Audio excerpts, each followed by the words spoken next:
This is Jerry, and I'm here with Parker Wilson. Welcome. Yeah, good to be with you, Jerry. Good to be talking. Exactly. And it's cool that in your backdrop you have that book that we're going to talk about.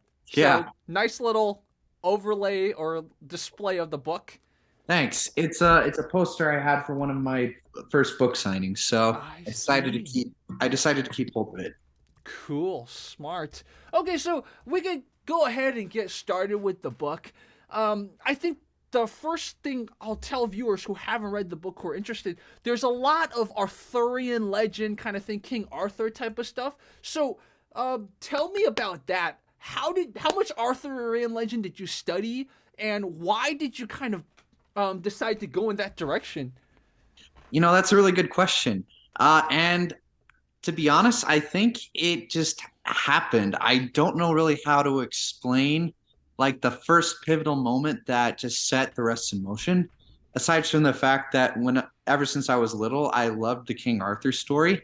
Um, sure, you have like a lot of retellings of the story that are in media these days, and a lot of people really love those. And I think those are what really pulled me into exploring the original story a little bit. Granted, I'm still learning as I go, but I've benefited from watching documentaries on the King Arthur lore.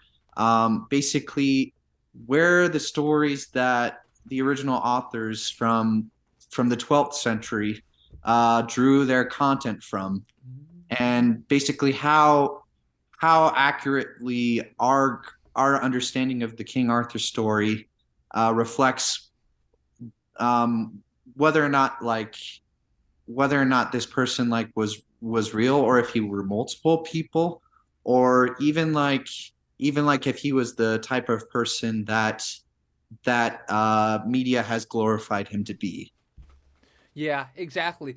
A follow up thing I thought about as you were talking about that is I remember maybe 20 years ago there was a King Arthur movie that had, I don't remember who it, but Keira Knightley played Guinevere, and it was Oh trying to yeah. imagine it in sort of the Roman times, and I was like, oh, that's a pretty cool little retelling. And I'm sure, if you really break down the history of that, I'm sure traditionally when we think of the Middle Ages, right? But then they base some of their myths, their legends on things beforehand, right? So that's part of what's fun about all this stuff. Yeah, yeah, and that's something that I like to explore too. Granted, I haven't explored so much of the Roman aspect of it as I have uh, from like a more Celtic side of the story, just because we have this picture of King Arthur being in a knight in shining armor, kind of 12th century timeline, where but that's just because the authors like Geoffrey of Monmouth were taking their modern time and basically putting King Arthur into that. Whereas the story of King Arthur is much goes back much further, like to the 5th century or even the Roman Empire. Yeah. Yeah. Another funny analogy I love to give people is China, right? China has had 4 to 5,000 years history, depending on who you ask. But whenever you get sort of tellings of whatever place in history, right? You can always see modern elements sprinkled in, right? So it's kind of like that. Whatever contemporary period, they're gonna put their modern elements into there, and that's what I like about how you took this story. Your story is that you sprinkled in not just the key elements there, but you're setting it in the modern day. There's also fantasy and some science fiction elements on top of that. So I guess my question is, um, this is a book that's the first book in a series. When you started out, did you know it was going to be this expansive? Did you know you were going to write a series? Tell me about that. Oh, good question. I think when I first started writing, this idea kind of evolved from a comic book idea. So, in a matter of speaking, I did see this going going on for a while. I mean, I was a 12-year-old kid who loved to draw and who loved superheroes and fairy tales, and I wanted basically create a comic that I could keep repeating over and over. But I felt like I needed to come up with a story before I was to do any drawings. So that's kind of where I kind of delved into it, shifted my focus from a comic and went into a story that I think eventually adapted this King Arthur idea that I wanted to explore. Wow. And I think this is kind of a cool little part to segue into sort of your origins. You mentioned comics, you mentioned writing. Did you start out as more like a comic book type of person, as a drawing person? Tell me more about your inspiration. I think I definitely was more of a comic slash cartoonist drawing kind of person starting out. I did love to read. I loved reading books, and I didn't gravitate solely to superheroes or fairy tales, but I did feel like the legend and the mythology, all these kind of aspects kind of gravitated into one kind of genre that doesn't really seem to it's more fantasy nowadays, not so much superheroes, but I would have to say that some of my early ideas did influence the later ones that eventually made it into the book. I see. I see. Um, Tell me about the process of writing the book. What was the day to day like? Oh, good question. So when I really took writing seriously, it was about 7 years ago.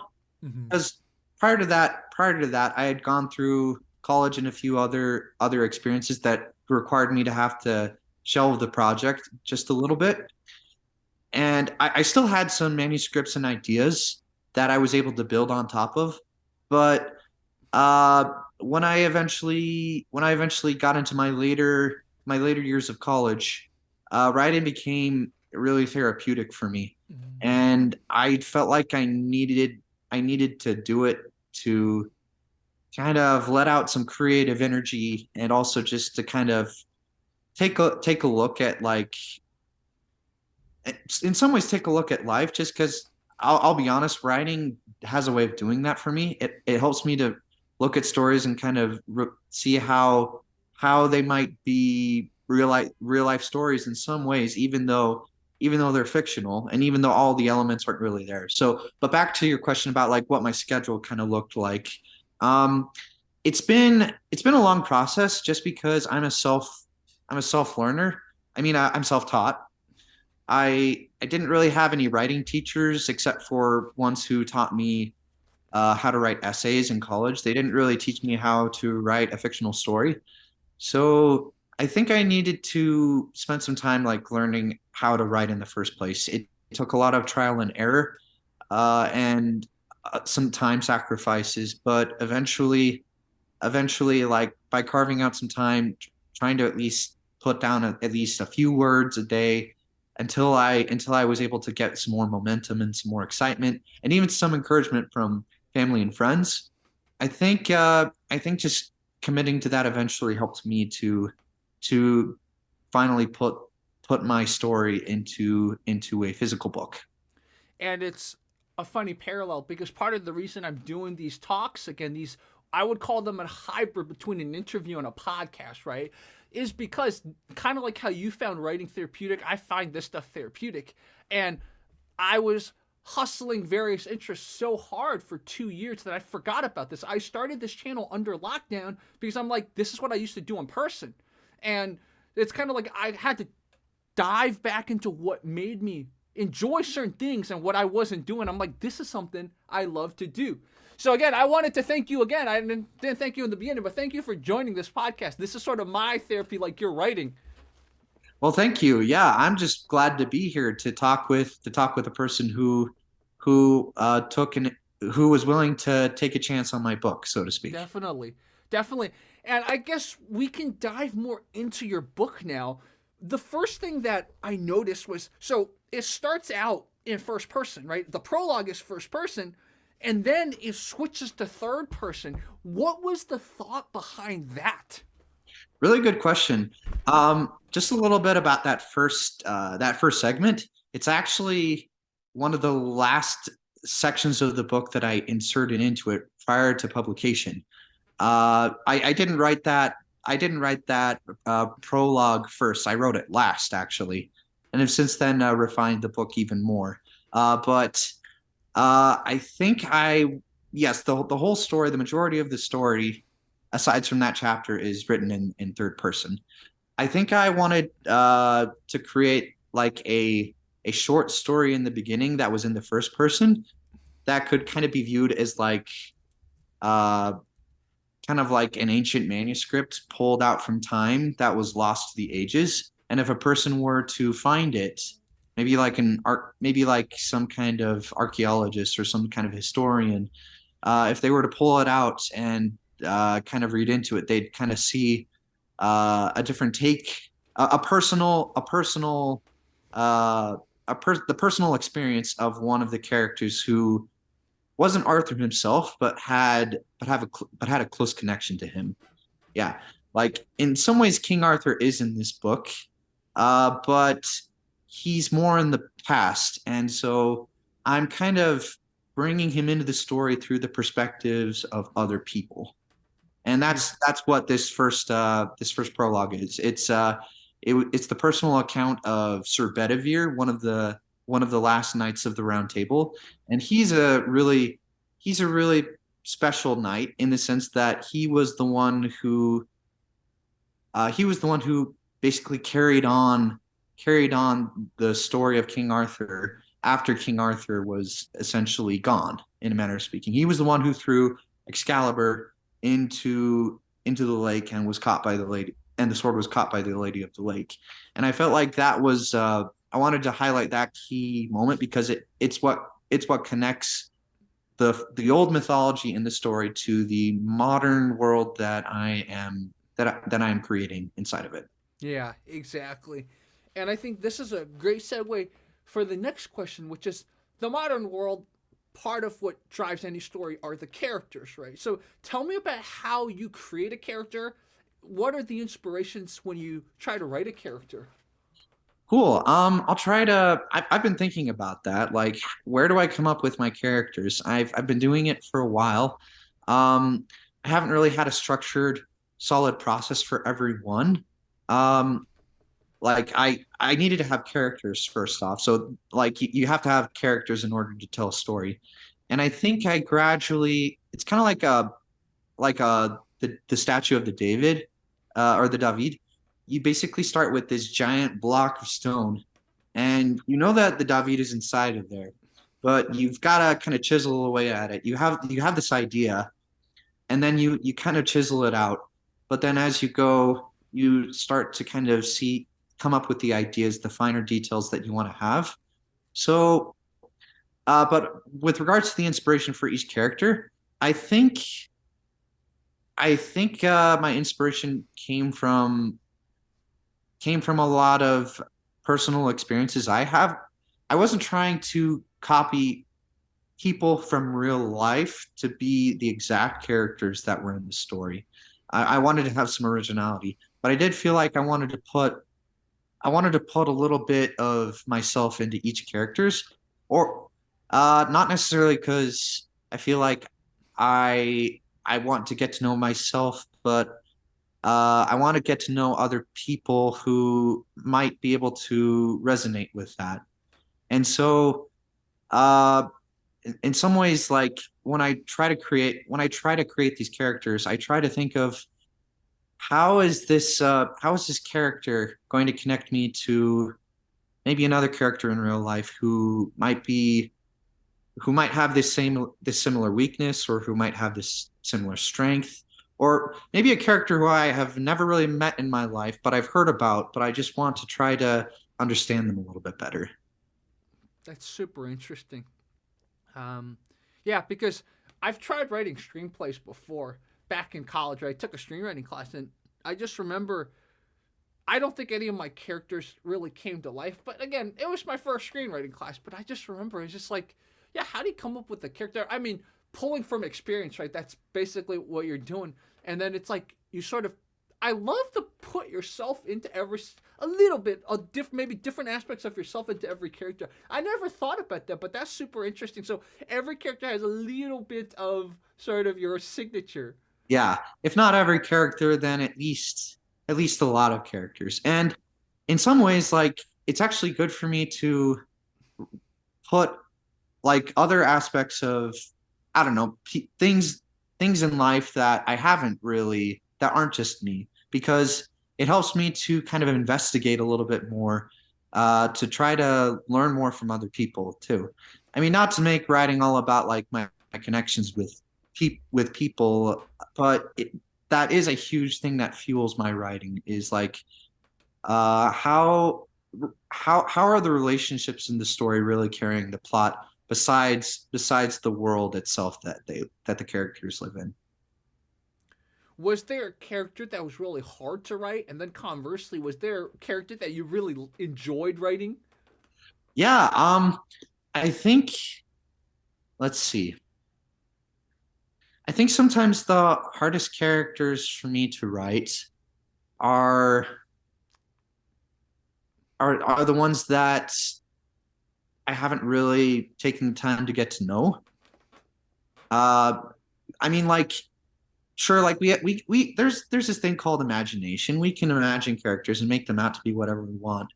Um, but but then like like sometimes I feel like your stories will connect more with readers if they feel more real, if you feel like you're actually interacting with a person. So, but that's where some of my favorite characters come in. I think the main character in the story has a set of really good three friends who basically were his high school buddies, and these characters were inspired by some of my own friends who just really in some ways brought me out of my shell when I was in high school. I was a shy quick kid, felt kind of awkward in some ways, and that's where these characters who I ended up writing about. I mean, the characters for this person kind of really it was a pleasant experience because it reminded me of some of my own really good buddies.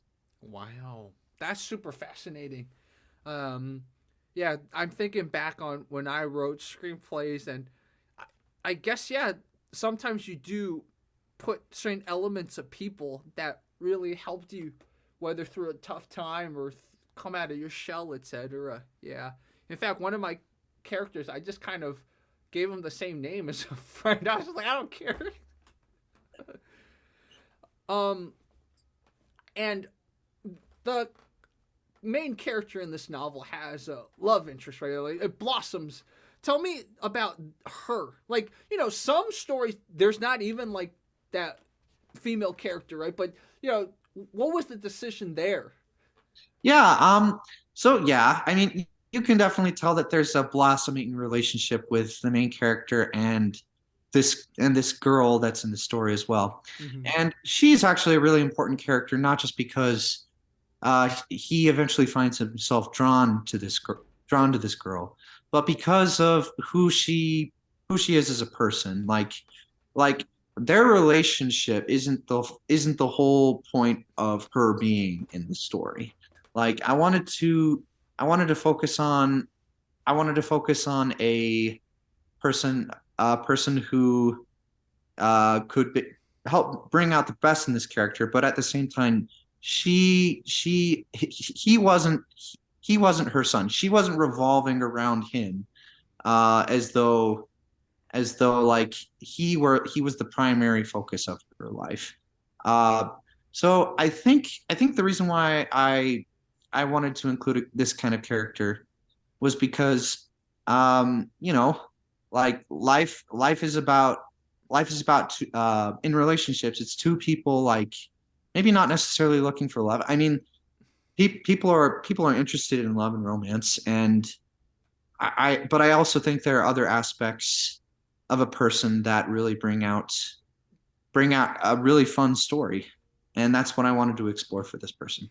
Yeah, and a lot of times a good writer will have a lot of these moments, whether through friendships or other things in the book or in the screenplay or whatever, it will seem inevitable, right? Because, her parents, I don't want to spoil anything, but her parents work in a certain capacity and it affects the main character. Inevitably, they're going to be drawn to each other because of just the circumstances. So it's not just, okay, yeah, it's just as we say in Chinese, a huaping. A huaping literally means like a flower vase. You're not just creating a flower vase. You're creating someone that's very, very important for the plot. Yeah, yeah. I feel like this character, the dynamic she has with her parents, uh, has like, and basically what happens for her and her parents is going to be an important element of the story that I continue on in the following books, just because in the end it becomes her quest. And Without saying too much, yeah, exactly. And this is kind of a good segue into my next question, which is, do you know what the ending of your series is, or are you kind of taking the George R. R. Martin approach and sort of slowly weaving it and thinking about it? So, simple answer, yes. I have a very, I have a very, how do I put it? I have a very, I have a very specific way that I want the story to end, and I don't want to drag the story on beyond that, or like narrow the number of books down just to rush to it. If anything, I want to write four more books in this series that I've developed, but I don't want to stretch it out more than that. I have, maybe it's an unpopular opinion, but I have the opinion that the more you try to stretch things out, the I don't know, it just has a negative impact on the story. And the thing about climaxes, the thing about storytelling is that you want to have a good, strong climax that will leave the reader or the viewer uh, content, so to speak. Because sure, it's sad to end the story, but ultimately every story has to end, and it's the last book, the ending that often sticks with people the most. It's what you end the story on. Not saying that you can't reread it and re-experience it, but uh, but yeah, the I have an idea for what I want the ending to be. I'm still working towards it. I have a lot of drafts for my upcoming books laid down, and I'm still kind of letting these ideas of mine marinate in my head. But overall, I have an idea for how the story is going to end, and I'm working towards that right now. I think that's great because talking about George R. R. Martin, right? One of the reasons the main Game of Thrones series fell apart was because he had other things, but I don't think he gave those two directors the ending, right? So they just started just going their own way, and look what happened. So I think your approach is correct. You got to know where the climax is and where the ending is, or else it will fall apart. And like you said, most people don't want to rewatch Game of Thrones because they know it led to such a horrible conclusion, such a disappointing conclusion. So you better target it in mind. I mean, I'm gonna pull in game theory, right? Sometimes you have to do, especially if it's a sequential thing, which a book is, you got to do what's called backward induction, right? You got to start from the end and work backwards to see how it got to the point of the end. That's how you certain types of quote unquote games, as they say in that type of behavioral economics, that's how you work towards the best solution. Right. Yeah. It's a structured goal. It's a structured goal that you're trying to reach. And it doesn't really happen when you just when you just go into the story and just figure it out one page at a time. Uh, I do like the flexibility of like figuring out things as I go, but I have an idea. I have an idea of where it wants to be. And yeah, I like how you brought up game theory like that. And it just kind of validates the point that you sometimes just have to let things go. Otherwise, I don't know, they'll stink up your fridge. It's like food. Like you try to you either got to eat it and enjoy it while it lasts, or it's just going to stink up the whole fridge. Maybe that's a really bad analogy, but I'm going to go roll with that. Yeah, I like that because applying that to a sequential game in game theory, right? You have different branches and you don't pick some of the branches, right? When you backward induction, that's what you do. I mean, even if you're working forwards, you still have to make decisions based on, whatever value you put on different branches, right? So it is like that. Yeah, and I think that's really good advice that you're giving to future writers. Just because I feel like when you read a book, you're essentially learning for yourself what you do and what you don't want to do. And yeah, I think that's the best advice I've actually heard in a while from anyone coming from you on like how to approach book writing.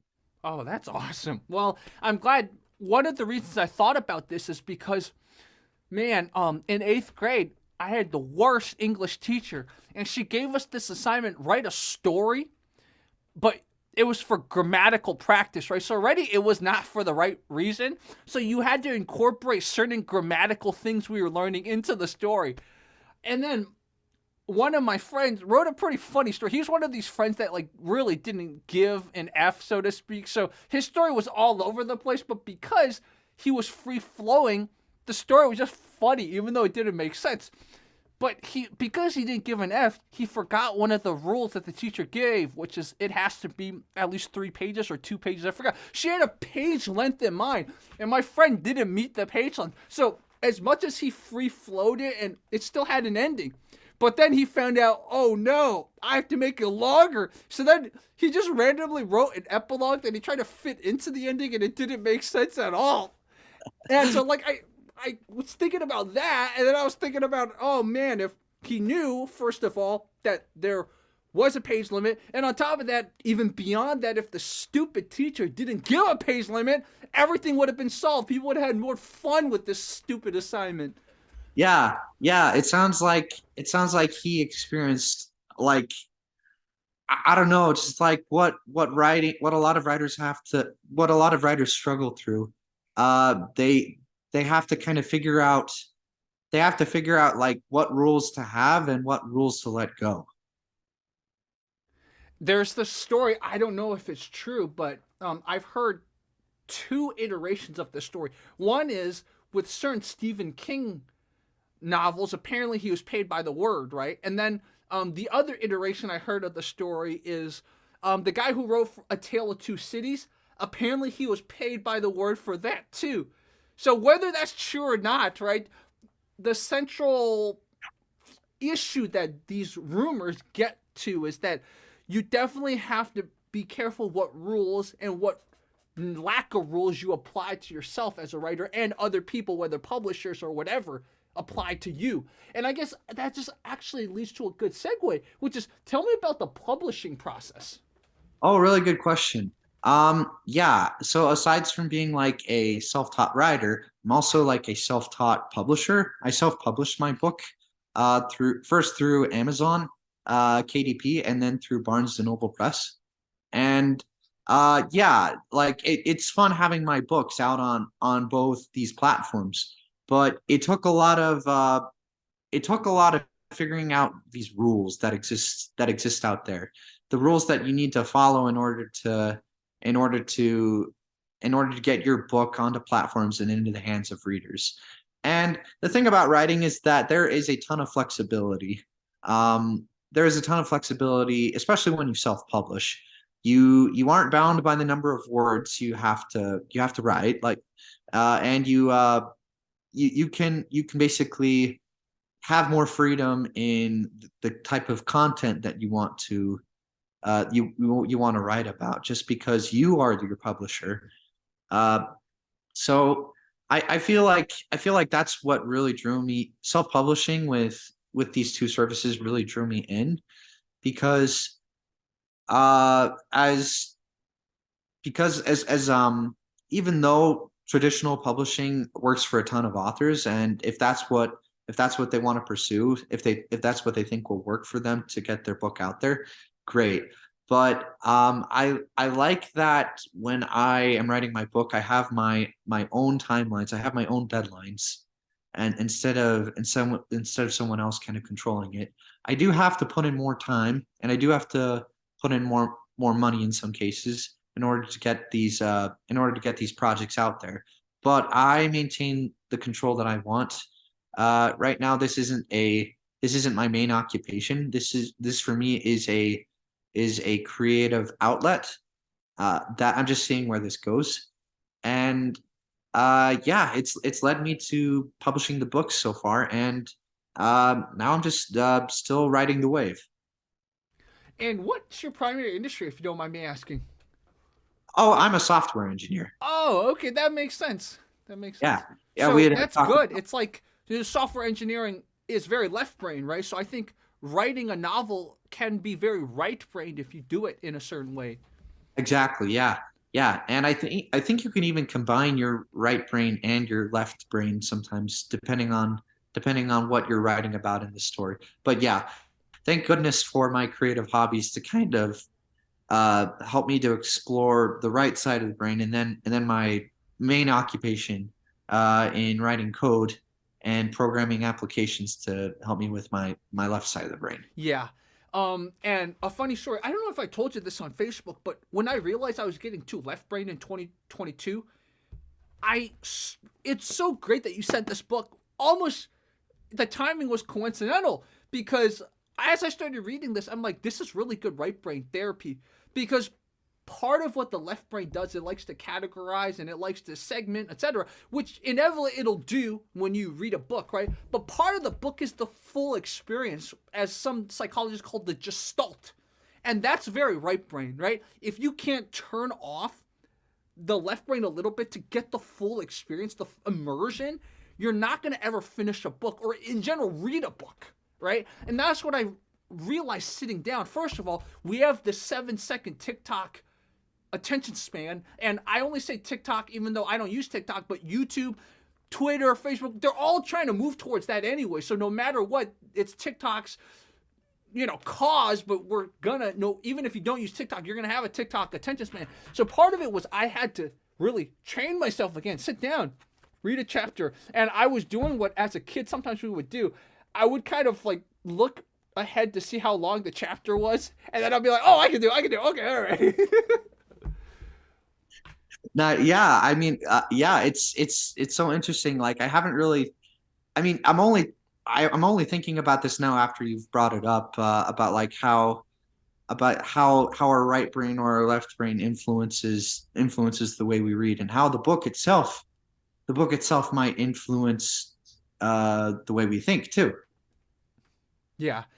And we might come back to that because that's just something in general this year I'm thinking about a lot. That's why I'm super passionate. I tell everyone, it's like, I understand this could be something you never thought about. It's just something, it's really crazy on my mind. But we'll get back to something that I think I'm very curious about, and I think a lot of people will be curious about. So tell me about the Amazon publishing and the Barnes& and Noble press, for example. I didn't even know that Barnes& and Noble was still around, but I guess they are around because they just shifted online. They got rid of their brick and mortar. I guess that's what I've been learning from you. But please tell me more about all of this. Yeah, yeah. So, fun fact: there are still a few Barnes and Noble locations. Actually, quite a lot throughout the U.S. Oh. I think people. I mean, it's primarily based in the U.S. There are there are a lot in Texas. Just because Texas, a lot of people there love to read, Mm-hmm. and in Utah, where I live, I live 10 minutes away from one of the top selling Barnes and Noble stores in the country, which is why I was able to do my first book signing there. It's because I self published through them, and if you want to be able to get your book featured in Barnes and Noble, that's just something you have to do. Uh, you, I mean, you can sell your book to how do I put it? You can sell your book at Barnes and Noble through other distributors, but they Barnes and Noble generally likes they'll be more able they'll be more willing to work with you because of the rules when you follow their rules. Yeah. And remind me what the original question was. Like, Oh, how did just tell me about the publishing process for Amazon. What were some things you enjoyed? What were some things that you had to learn? It was a Mm. challenge. Same with the Barnes& and Noble press. Yeah, yeah, good question. Mm-hmm. I started out with Amazon. I didn't publish on Barnes and Noble until I had Amazon figured out. And basically, the good thing about Amazon, KDP, and Barnes and Noble does this too, is that they have a good guide for showing you how to publish it once you have the manuscript. Once you have the manuscript done, I think the trickier part to it, to getting my book ready for publication, was the editing process. I paid professionally for an editing service to go through my manuscript. Uh, and that, even after that, I still felt like I personally had to go through it and take advantage of some useful online tools, software for enhancing my manuscript, helping me to find grammatical mistakes. That was probably the trickiest part. Um, I'm still trying to figure out how to use Amazon correctly, to getting the book out there. But you know, you have to start somewhere. Everything that's big was first small in one way. So I think aside from editing the manuscript and figuring out how to submit it and format it according to their one. Oh, that was fun. Figuring out how to format all of the text, and the margins, and the page numbers and all of it. I personally did a lot of this myself without really relying on other people to do it. There are services that you can pay, and they will take your manuscript and format it correctly. But I mean, this is just me. I felt like I could do it just as well, on my own time. And I mean, but everyone has their own path to go down and different opportunities to explore. Uh, I'm not sure like if there's anything like really exciting about how I've described like publishing publishing on Amazon, except that was how I first got my book out there. And it feels this is an Amazon book copy right here. I really love the final result. Ultimately, like publishing a book and getting it formatted for that, it takes a lot of work, and sometimes it can be a little frustrating, especially if you're a perfectionist like me. But I'm really happy with how the product has how the product, my book, which is more than a product, how it's progressed. Yeah, and was the Barnes and Noble process as easy or was it different? Tell me about that. It's very similar.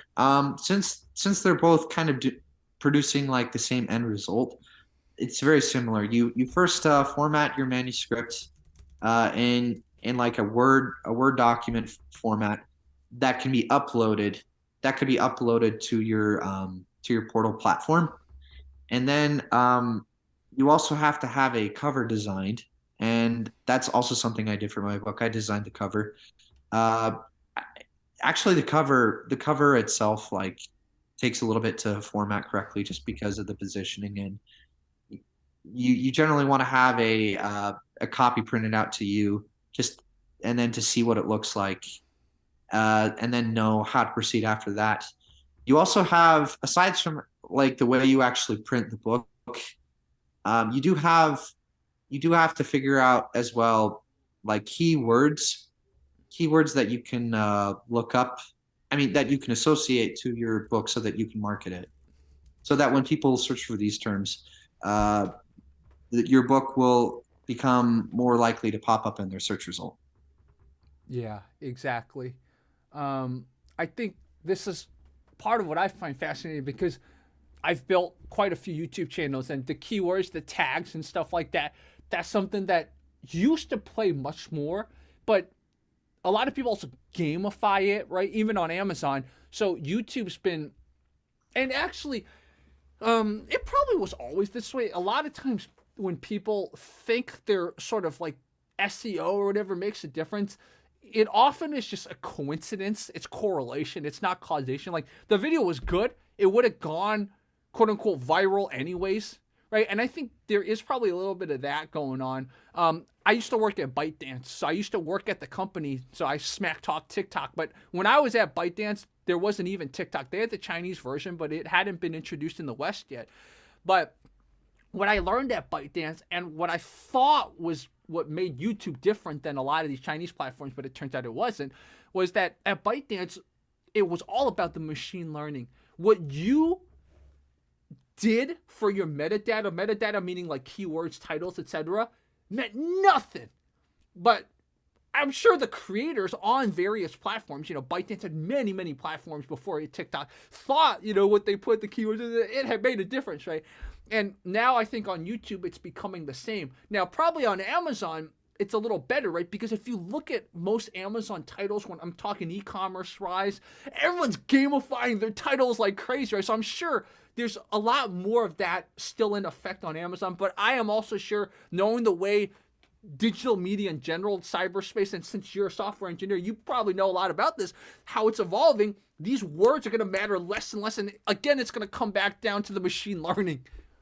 Yeah, the algorithms are essentially like how like books or products are brought up, like you're talking about. Yeah. Mm-hmm. Yeah, exactly. I was fascinated. So for people that have been following this channel that I'm probably going to put this talk on, they didn't know that I got into tech a little bit. So this is actually for people watching. If you got this far, I'm in tech now. So I think about this stuff. Another thing I was thinking about, since I've never looked up the KDP platform before, but I was looking at both Barnes & Noble, the self-publishing, and the KDP, and I was trying to figure out what their back end were, right? Because yes, their front end, you can see it with all these extension tools, but you can't really see what their back end is. And then we know that Amazon's back end is sort of still built in PHP, I believe, but I wonder what Barnes & Noble is. So this is like stuff that I think about. I mean, do you have any thoughts on that? Do you know what Barnes & Noble's back end is? I wish I did. I mean, like I mean, having a background in developing software and and all that stuff, it'd actually be pretty cool in my opinion to know like how they develop everything. Like if they use PHP. I mean, PHP is a really great server side language for that, and uh, but really interesting question to consider. Yeah, exactly. Just what's on my mind. That's the first thing whenever I go to a website now. I'm just like, okay, how did they design it? Because obviously everything's probably going to be React or something like that front end. But then it's like, okay, what about their back end? And people always smack talk PHP, right? But it's like, well, there's a reason why back end wise, basically everything uses PHP. Mm. Yeah, PHP is really it's a really effective tool along with many other frameworks out there for uh, frameworks out there that build upon PHP and also MySQL. Laravel is one of these, or at least I think it is. I'm studying it right now, so Nice. uh, yeah. Yeah. Cool. So getting back into the book as Jerry makes his tech segue, in the book, our main character learned sort of, I call it a HEMA, like a historical European martial art, but he learned a martial art from his mom, right? And I'm not going to give away too much, but tell me about that inclusion. How did you come up with that? Slash, do you practice HEMA? So please tell me more about that. Sure. So a little bit about myself. I don't practice HEMA, but it would really interest me. Right now, I box. That's what I do. If you call that a martial arts, I like to box. I do it for exercise, and it's also really fun for me. It's and back to the book. I felt like I wanted to give the character kind. I wanted to give the character a mom who was really strong, in the sense that she would teach him the value of perseverance. And later on, you'll see like how that's significant. But but yeah, I even though I haven't really practiced with swords myself, I have a friend who fences, and every now and then I can ask him these kind of questions, and I'm even considering like taking a fencing lesson from him. Granted, the sword type will be a little bit different, but the but like and when I've tried to make it feel as though the characters know sword fencing, I've that's when I've done a little bit of research on like the art, and try to convey as best as possible people who people who are experienced in that skill set. Yeah, that makes sense, and it's awesome that you box. I mean, I think everyone should do a little bit of martial arts just to get a sense, because again, I live in a pretty rich area of LA County. I live in Santa Monica, which is its own incorporated city, and you definitely get people here who LA County in general is very kind of used to a disparity of wealth. There's homeless people in the park, and then there's people who live in these beachfront properties that probably are worth millions, right? And they're walking past each other, and sometimes you do realize, oh wow, there's people who have no sense of distance. There's people who have no sense of situational awareness, and unfortunately, the word Karen has come along, right? There's Karens who have no sense of, okay, how do I de-escalate? How do I not escalate with the wrong person, right? So you see a lot of this stuff. So it's awesome, as a software person, as a writer, you're also active, and I consider boxing very much a martial art, as much as some people be like, no, it's just like a blood sport or whatever they call it. But yeah, it's definitely a martial art. So yeah, how long have you been doing it? How did you get into it? Yeah, good question. I think, well, I've been doing boxing for about a year and a half now, coming up on 2 years.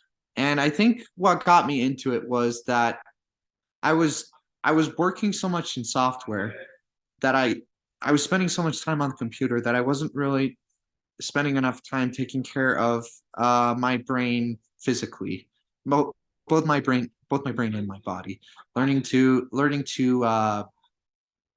the necessity of how both can really like help each other. So I did a little bit of taekwondo when I was a kid and karate. I didn't really have the drive to see them through, and so I decided that I wanted to pick up martial arts again.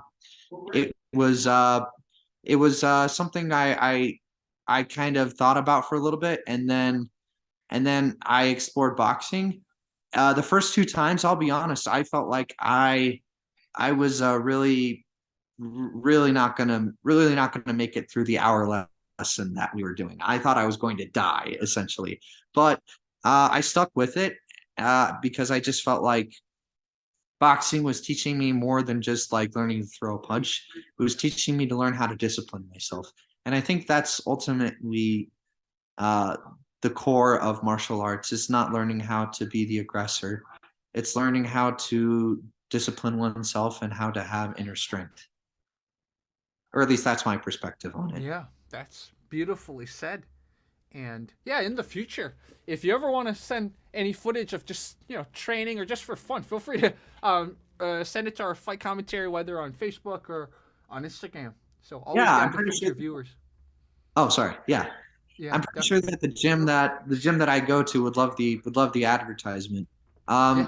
I mean, they're a boxing gym. Like their brand is called Legends Boxing, Okay. and the people who box there, they're committed and they consider everyone like a tribe. Uh, like the people who go there to be like part of their tribe that Hmm. everyone is involved in, and that everyone can be there, regardless of where they're at or who they are, and they can find their inner strength.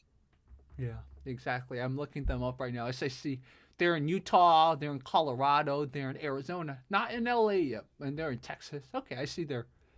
So they got a bunch of locations. That's cool. Cool. So I think the last question, we talked about deadlines earlier. Do you have a deadline right now for the second book, or are you not yet gonna give yourself that deadline? I want to give myself my that kind of deadline, uh, but I have to just wait for a little bit. I feel I'm figuring out a lot of things even with just this first book right now. I just want to make sure that I want to make sure that I how do I put it? I just want to make sure that it's in a good condition where it's at. I have been working on the side on the second book. Uh, Ultimately, I would love to be able to finish it within 2 years, if not sooner. I'm making the goal to try to write one page a day, just one page a day, and like 365 pages, like or at least something similar to that. Like that can be fit within a year, like 365 days in a year, and yeah, I've learned a lot from my past writing to know like how I want to move forward, and who knows, but yeah, I'm setting I'm setting a goal to try to get it done, the next book out within 2 to 3 years. We'll see how it goes. Cool. So we definitely don't have to wait 2 to 3 years to do an interview again. So Parker, the invitation's always there. If you ever want to come on and just talk about your challenges slash whatever you're working on in the writing, please do. And this is kind of cool. If you ever want to come on and talk about your experiences working in software, because the channel I'm going to put this on, it's just a channel just to talk to people who do cool stuff. So if you ever want to talk about software, the invitation's out there too. Yeah, I'd love to. I'd love to. I mean, I thoroughly enjoyed our conversation, and I love software, so let's do it. Yeah, exactly. So guys, this was Parker Wilson, and his book is called Excalibur's Pendragon. So you can find that on Barnes & Noble or on Amazon. So thank you, Parker. Thank you very much, Jerry. I really enjoyed our conversation.